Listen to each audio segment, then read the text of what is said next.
요즘 여러 가지 뉴스 때문에 대단히 마음이 싱숭생숭한 요즘입니다.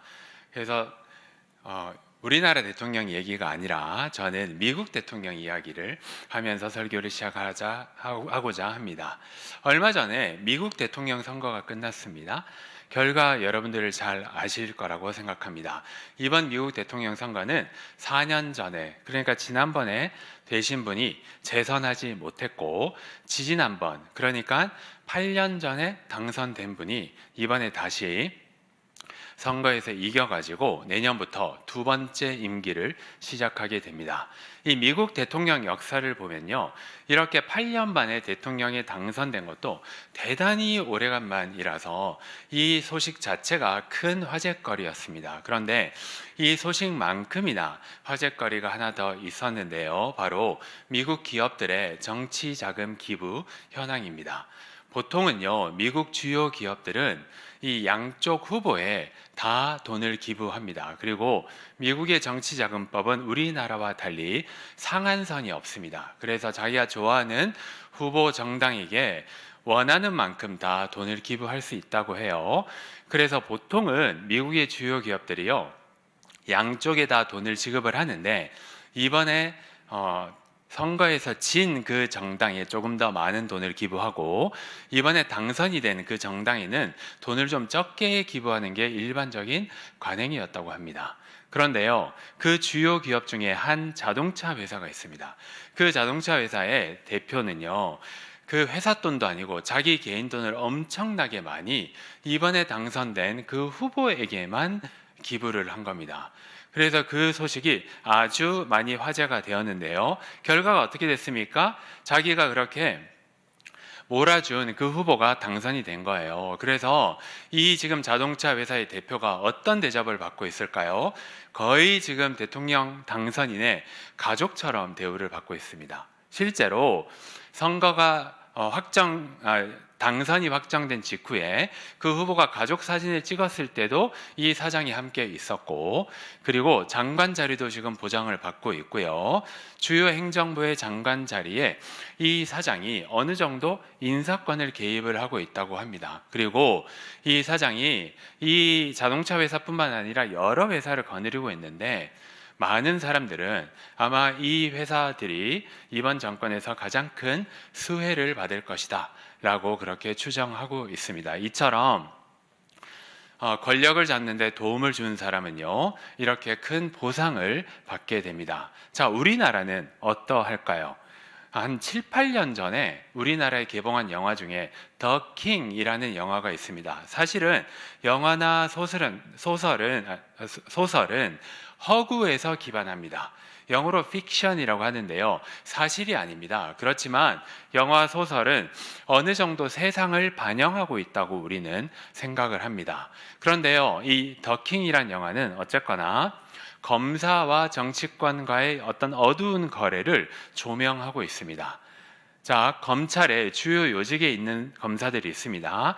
이 더킹의 영화에 따르면 이 검사들이요, 대선이 닥치게 되면 대선 후보들 중에서 자기가 지지하는 사람 한 사람을 선택해서 거기에 줄을 대게 됩니다. 그러면은 검사가 줄을 댄다는 게 무엇을 의미할까요? 바로 상대방 후보의 그런 비위를 담은 자료를 자기가 지지하고 줄을 댄 후보에게 이렇게 주는 겁니다. 똑바로 좀 잘하십시오라고 하면서 이렇게 자료를 주는 거예요. 그러면은 자기가 지지하는 후보가 그 자료를 이용을 해서 상대방 후보를 음해하게 되고, 그러면 상대방 후보의 지지율이 떨어지게 되고 자기가 지지하는 후보가 당선이 되게 되는 겁니다. 그렇게 당선이 되게 되면 그 검사는 어떤 혜택을 받을까요? 계속해서 검찰의 요직을 보장받고 권력을 누리게 되는 겁니다. 사랑하는 성도 여러분, 이처럼요, 세상의 원리는 어떠합니까? 자, 공을 세운 사람에게 상이 주어지고 공을 세우지 않는 사람에게는요, 상이 주어지지 않습니다. 어찌 보면 당연한 말 아닙니까? 만약에 제가 어떤 사람이 선거에서 이길 수 있도록 열심히 도왔다고 쳐봅시다. 그러면은 저는 당연히 그 사람이 선거에서 이겼을 때 어느 정도 보상을 기대를 할 거고요. 반대로 당선된 사람도 마찬가지입니다. 권력자들은요, 본능적으로 자기에게 충성하는 사람을 좋아합니다.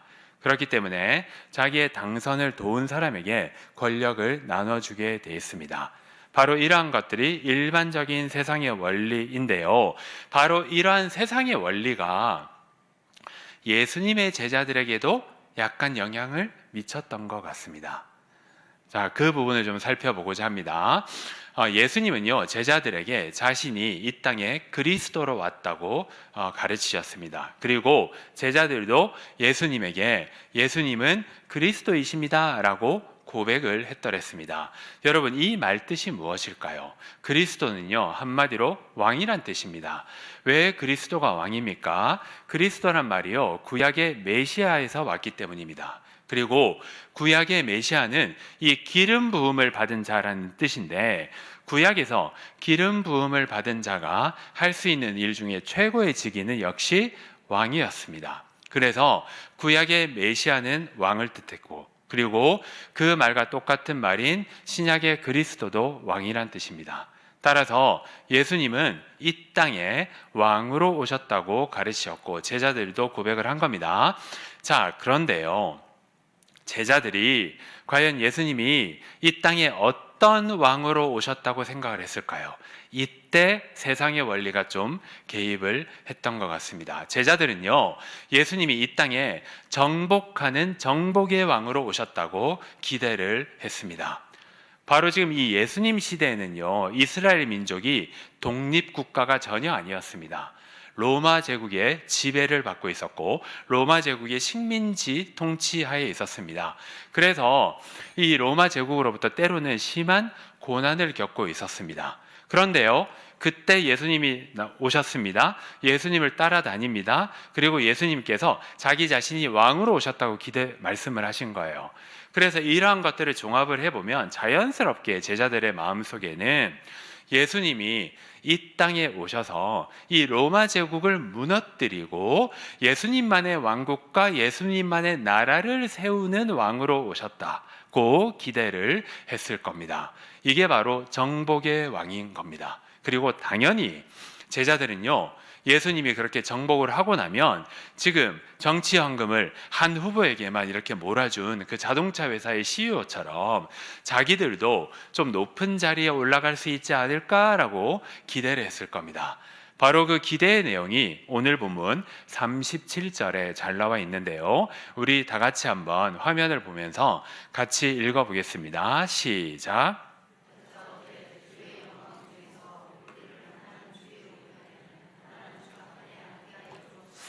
지금 예수님의 제자가 모두 12명인데요. 이들 중에서 수제자 그룹이 있었어요.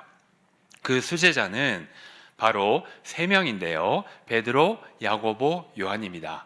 예수님은 이 3명만 데리고 따로 여러 번 사역을 할 정도로 이 제자들을 특히 아꼈습니다. 그리고 이들도요, 자기들이 수제자라는 사실을 잘 알고 있었던 거예요.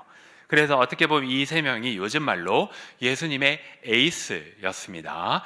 그런데 이 3명 중에 야고보와 요한은 형제였고, 이 야고보와 요한이 예수님에게 지금 찾아와서 37절에서 이렇게 이야기를 하는 거예요.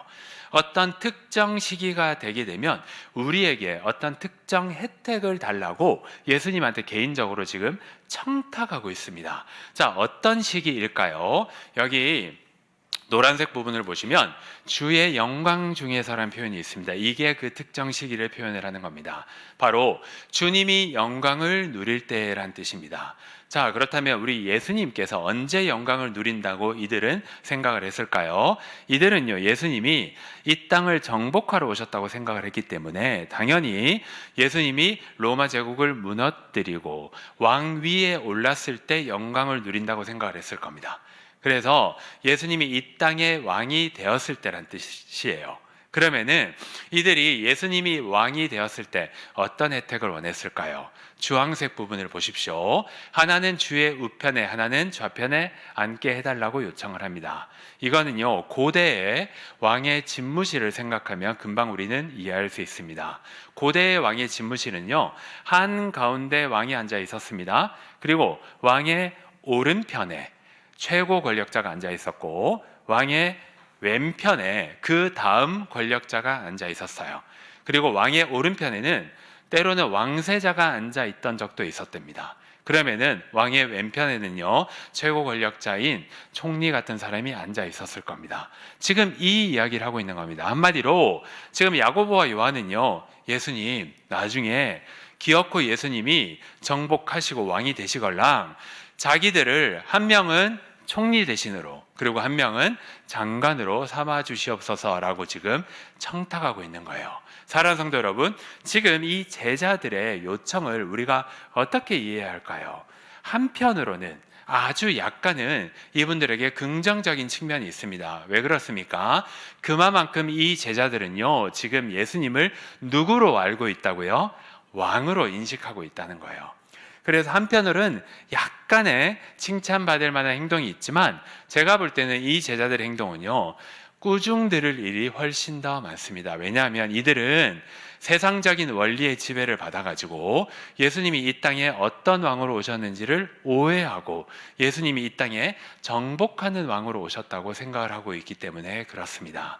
따라서 사랑하는 성도 여러분, 오늘의 말씀을 통해서요, 예수님이 이 땅에 어떤 왕으로 오셨는지를 잘 깨닫고 이해하고 그리고 그렇게 오시면서 예수님이 주신 은혜 가운데 사시기를 간절히 소망합니다. 그리고 계속해서 우리가 그 은혜 가운데서 우리도 예수님처럼 살아갔으면 좋겠습니다. 자, 오늘은 그래서 예수님이 어떤 왕으로 오셨고 우리는 어떻게 살아가야 하는지 두 가지 점을 좀 살펴보고자 합니다. 자, 우선 첫 번째 대지 같이 읽어보겠습니다. 시작. 자, 예수님은요, 이 땅에 어떤 왕으로 오셨다고요? 섬김의 왕으로 오셨습니다. 그러니까 정복자, 정복의 왕으로 오신 게 아닙니다. 그래서 예수님은요, 마치 자기 자신을 정복의 왕으로 알고 자기에게 찾아와서 청탁하러 온 이 야고보 요한 형제에게 그 사람들이 하고 있는 오해를 좀 풀어줄 필요가 있었습니다. 그 내용이 지금 본문 38절에 잘 나와 있는데요, 우리 같이 한 목소리로 읽어보겠습니다. 시작.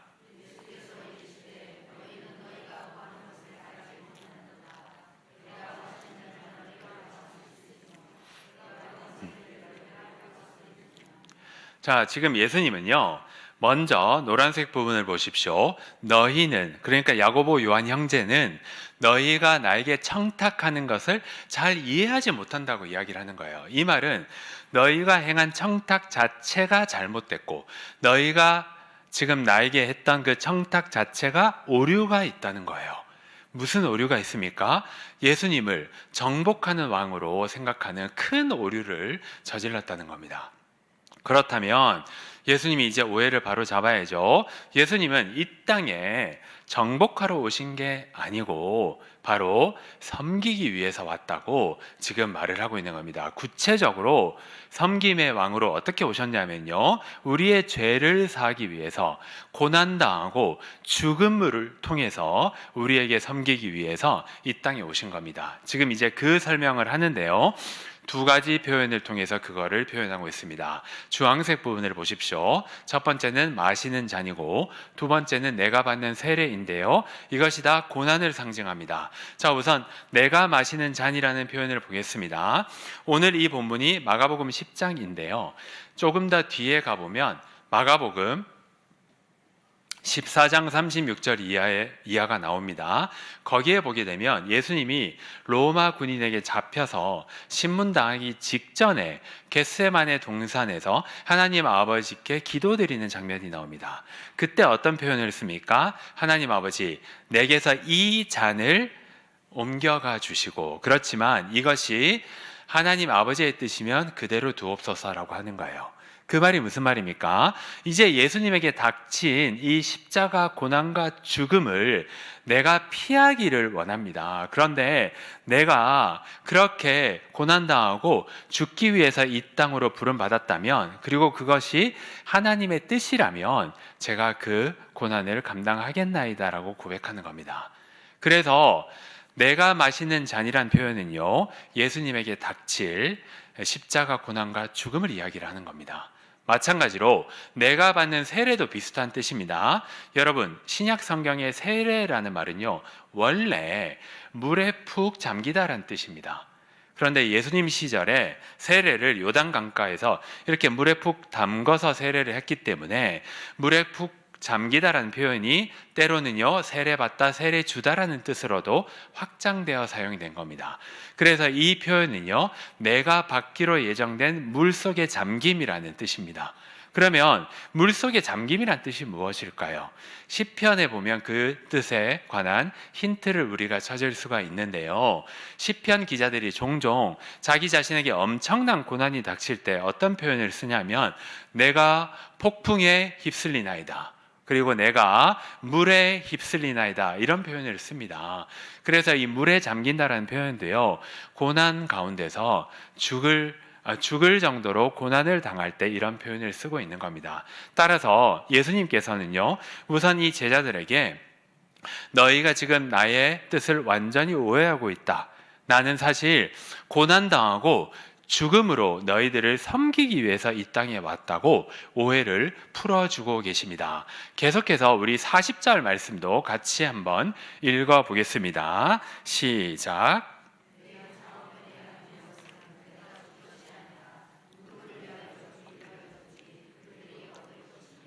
자, 계속해서 이번에는요 그 제자들이 청탁하지 않았습니까? 오른편, 왼편에 총리, 장관 시켜달라고 청탁했죠. 거기에 대해서 설명을 하는 겁니다. 예수님은 우선 이렇게 말씀하십니다. 40절 초반부를 보십시오. 내 좌우편에 앉은 것은 내가 줄 것이 전혀 아닙니다 라고 이야기를 하는 거예요. 이 말이 무슨 말이냐면, 자, 만약에 예수님이 정복의 왕으로 오셨다고 해보자고요. 그러면 이 땅을 정복을 하고 자기가 왕이 될 거 아닙니까? 그러면 자기가 좋아하는 사람을 자기가 원하는 자리에 앉힐 수가 있겠죠. 그런데 예수님은요 정복의 왕이 아니고 고난의 왕으로 오셨기 때문에 자기에게 그런 권한이 없다는 겁니다. 그래서 내 이 좌우편에 앉는 것은요 내가 정할 권한이 없다라고 먼저 이야기를 하고요. 그렇다면 내 좌우편에 누가 있을 것 같습니까? 이제 노란색 부분을 보시면 나옵니다. 누구를 위하여 준비되었든지 그들이 얻을 것이다 라고 하면서 누군가가 내 좌우편에서 같이 있을 거라고 이미 알고 있고, 그리고 이미 그 사람이 정해져 있기 때문에 너희가 그 자리에 설 것은 아니니라 라고 지금 이야기를 하고 있는 겁니다. 자, 이 말이 무엇일까요? 예수님은요 고난당하기 위한 섬김의 왕으로 이 땅에 오셨고 결국 어디에서? 십자가에서 매달려서 죽으셨습니다. 지금 이 이야기를 하고 있는 거예요. 그래서 십자가에 매달렸을 때 예수님은요 오른편과 왼편에 달려있는 그 강도들과 함께 같이 고난당하다가 죽으셨습니다. 그래서 이 얼마나 지금 제자들이 크게 오해를 하고 있는 겁니까? 제자들은요 예수님이 이 땅에 정복의 왕으로 와서 자기 오른편 왼편에 총리와 장관 시켜달라고 지금 기대를 하고 있는데, 예수님은 어떻게 해요? 자기 자신이 고난을 통해서 섬기기 위해서 왔고 자기는 사실 십자가에 못 박혀서 왼편 오른편의 강도랑 같이 고난당하다 죽을 거야 라고 지금 이야기를 하고 있는 겁니다.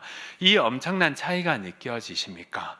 바로 이 제자들은요 이처럼 예수님이 오신 목적을 완벽하게 오해하고 있었습니다. 사랑하는 성도 여러분, 우리 첫 번째 대지를 정리해 보겠습니다. 예수님은요 이 땅에 정복하기 위한 왕으로 오신 것이 아니고 섬기기 위해서 오셨습니다. 왜요? 우리의 죄를 사하기 위해서요.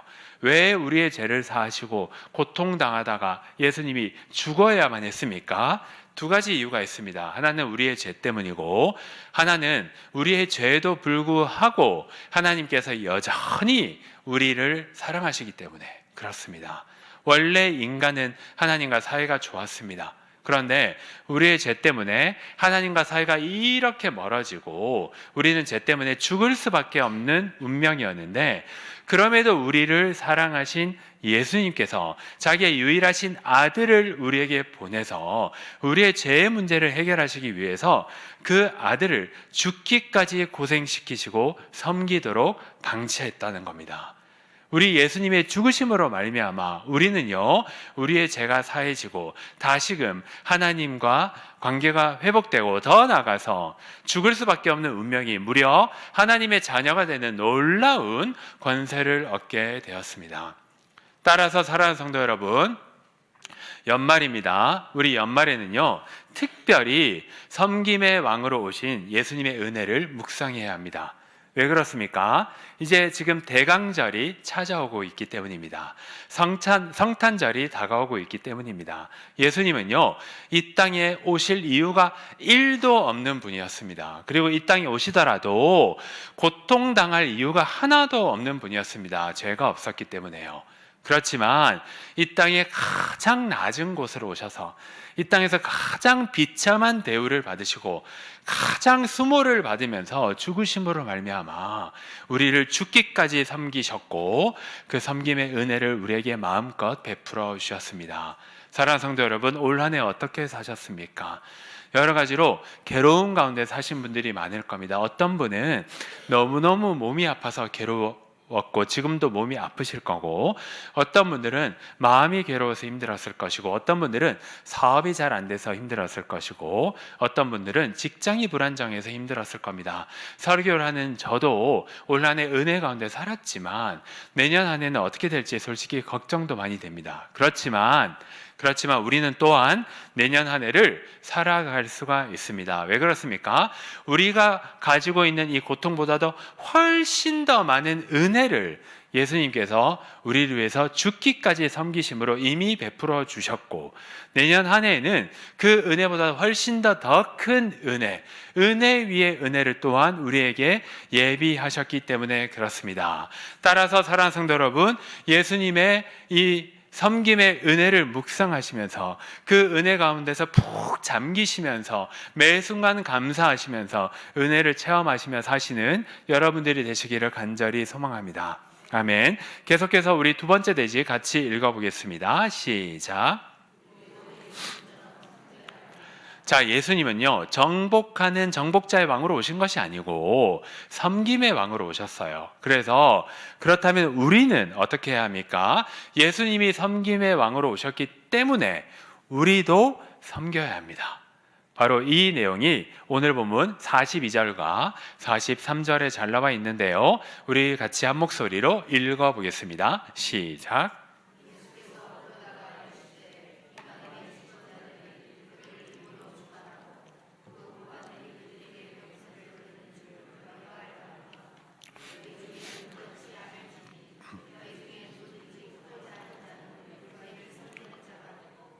자, 예수님은요, 일단 자기 자신이 정복의 왕으로 온 게 아니고 섬김의 왕으로 왔다고 오해를 풀어주고 나서 제자들에게, 자, 섬김의 왕으로 오신 예수님을 섬기는 너희 제자들은 어떻게 행동해야 되는지를 말해주고 있습니다. 우선 세상의 원리 혹은 세상의 정복자의 왕으로 온 사람들이 어떻게 행동을 하는지를 42절에서 잘 보여주고 있습니다.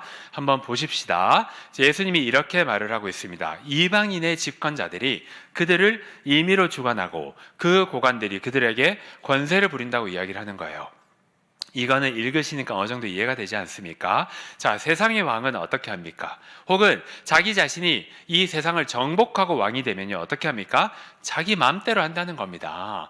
자기가 좋아하는 사람을 아무나 세우고 자기 권위 아래에 있는 사람을 막 대하고요, 때로는 고난도 주고, 그리고 자기 그냥 내키는 대로 아무렇게나 대한다는 거예요. 바로 그러한 내용들이 42절에 나와 있습니다. 그런데 우리 주 예수 그리스도를 믿고 고백하고 신자가 되는 우리들의 삶은 어떠해야 할까요? 43절에 잘 나와 있습니다. 우선 첫 부분을 보겠습니다. 예수님이 이렇게 단언하고 있습니다. 너희 중에는 그렇지 않을지니. 이 말은요, 너희는 세상과 달라야 한다는 겁니다. 너희는 이방인의 지도자들처럼 그렇게 하면 안 됩니다. 그러면은 예수님을 주로 고백하는 신자는 어떻게 살아가야 합니까? 계속해서 나옵니다. 너희 중에 누구든지 크고자 하는 자는요, 한마디로 권위를 가지기를 원하는 자 혹은 권력을 누리기를 원하는 자라고 생각을 하면 됩니다. 이 누구든지 크고자 하는 자는요, 사실 누구를 지금 지칭하고 있는 겁니까? 예수님에게 찾아와서 높은 자리를 청탁하고 있는 너희 야고보 요한 형제야, 이번에 내가 하는 이야기를 제대로 들어봐라 라고 지금 이야기를 하는 겁니다. 이 야고보 요한은요, 예수님을 믿는 신자지 않습니까? 바로 예수님을 믿는 신자는 세상의 주관자들처럼 그렇게 행동하는 것이 아니고 어떻게 해야 된다고요? 43절 마지막 부분을 보십시오. 너희를 먼저 섬기는 자가 되라는 겁니다. 바로 권위를 찾고 권위를 행사하고 그리고 권력을 찾기를 누리기를 원하는 사람들은요, 먼저 자기가 속한 공동체를 섬겨야 한다는 겁니다. 왜 그렇습니까? 예수님이 섬김의 왕으로 오셔서 자기를 죽임으로 먼저 풍성하게 우리를 섬기셨기 때문에 그렇습니다. 사랑하는 성도 여러분, 우리도 마찬가지입니다. 자, 우리 중에 회사에서 높은 자리에 올라가기를 원하시는 분이 있습니까? 우리 중에 사업이 더 잘 되기를 원하시는 분이 있습니까? 우리 중에 가정에서 권위를 회복하고 싶으신 분, 그리고 교회에서 직분 얻기를 원하는 분이 있습니까? 그런 분들은 어떻게 해야 합니까? 네, 바로 지금 이 본문에서처럼 먼저 각 공동체에 있는 구성원들을 예수님의 사랑으로 섬겨야 합니다. 이 말은 우리가 가지고 있는 권위를 행사하지 말라는 뜻이 아닙니다. 우리가 가지고 있는 권위는 행사해야 합니다. 그렇지만 구성원들을 예수님이 베풀어 주신 그 사랑으로 섬기는 가운데 행사를 할 때에 우리는 진정으로 예수님의 제자가 될 수 있을 것입니다. 사랑하는 성도 여러분, 말씀을 이제 맺겠습니다. 예수님은요, 이 땅에 정복하는 정복의 왕이 아니고 섬김의 왕으로 오셨습니다. 우리는 어떻게 살아가야 할까요? 무엇보다도 우리는요, 예수님을 오해하면 안 됩니다.